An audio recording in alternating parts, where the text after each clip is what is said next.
অবশ্যই আমাদের তারেক রহমান সাহেব নির্দেশ করেছেন আমাদেরকে আজকে বাংলাদেশের যেখানেই এই দুর্গা উৎসব হচ্ছে সেখানে যদি বিএনপির প্রত্যেকটা নেতা কর্মী থেকে থেকে সারাদিন সারা রাত পাহারা দিয়ে তাদের এই উৎসব থেকে সুন্দর এবং সফলভাবে সমাপ্তির জন্য যত প্রকার সহযোগিতা করা দরকার সেই সহযোগিতা তোমার বিএনপির নেতা কর্মীরা করে তার পক্ষ থেকে আমরা কিন্তু আজকে আপনাদের মাঝে হাজির হয়েছি।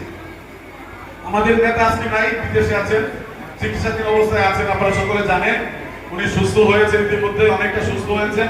উনি যে কোনো মুহূর্তে আপনাদের কাছে আসবেন, হয়তো ভাই বাড়িয়া গ্রামেও আসতে পারেন, এই বাড়িয়া ইউনিয়নে আসতে পারেন, এই গাজীপুর শহরে আসবেন, আশা করছি আমরা আমাদের নেতার জন্য আবার আমাদের নেত্রীর জন্য খালেদা জিয়ার জন্য আপনারা আশীর্বাদ করবেন।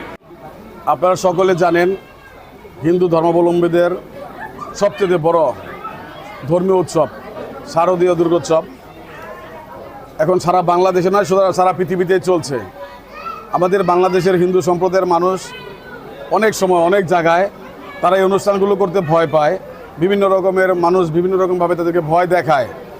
সেই জন্য আমাদেরকে আজকে শুধু নয়, পূজাটা যেদিন গতকালকে থেকে পরশুদিন থেকে শুরু হয়েছে, সেদিন থেকে আমাদের বিএনপির ভারপ্রাপ্ত চেয়ারম্যান দেশনেত্রী বেগম খালেদা জিয়ার সুযোগ্য সন্তান আগামী দিনের রাষ্ট্রনায়ক জনাব তারেক রহমান সাহেব বিএনপিকে নির্দেশ করেছে সারা বাংলাদেশের যেই স্থানে শারদীয় দুর্গোৎসব হচ্ছে সেই স্থানগুলো যেন আমরা পাহারা দিয়ে নিরাপত্তা দেওয়ার ব্যবস্থা করি।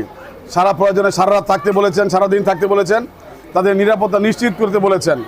আজকে তারেক রহমান সাহেবের পক্ষ থেকে আমি গতকালকে আমাদের কাউলতি ইউনিয়নটা ঘুরেছি, আজকে আমরা বাড়ি ইউনিয়নটি ঘুরছি, তাদের সাথে কথা বলছি, তাদেরকে জিজ্ঞেস করি তাদের কোনো সমস্যা আছে কিনা।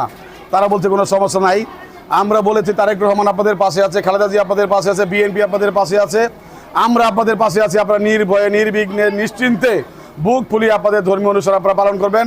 আমরা বিএনপি আপনাদের পাশে থাকব যতদিন পর্যন্ত আপনাদের এই বিসর্জন পর্যন্ত। আমরা আপনাদের পাশে থেকে আপনাদের এই অনুষ্ঠানগুলোতে সহযোগিতা করব। আর্থিকভাবে সহযোগিতা করার কথা বলেছেন, আমরা আর্থিকভাবে তাদেরকে সহযোগিতা করব, মানসিকভাবে এবং শারীরিকভাবে আমরা তাদেরকে সহযোগিতা করব। আমরা চাই এই ছোট্ট একটি দেশের মধ্যে হিন্দু মুসলমানের কোনো ভেদাভেদ থাকবে না, এখানে ধর্মীয় কোনো ভেদাভেদ থাকবে না, এখানে কোনো উস্কানি থাকবে না। আমরা সকলে সম্প্রীতির একটি বাংলাদেশ করতে চাই, সকলে মিলেমিশে দেশে বসবাস করতে চাই। এখানে হিন্দু থাকবে, মুসলমান থাকবে, এখানে সকল দল থাকবে, মত থাকবে। আমরা যার যার ধর্ম শেষে পালন করব, আমরা একজনকে একজন সহযোগিতা করব। আমরা যেন কেউ কাউকে অসহযোগিতা না করি, আগামী দিনগুলি তাদের এই ধর্মীয় উৎসবগুলো সুন্দরভাবে করতে পারে, তার জন্য তারেক রহমানের পক্ষ থেকে যে নির্দেশনা, সেই নির্দেশনা অনুযায়ী আমরা এই জনগণের পাশে থাকবো, হিন্দু সম্প্রদায়ের ভাইদের পাশে থাকবো।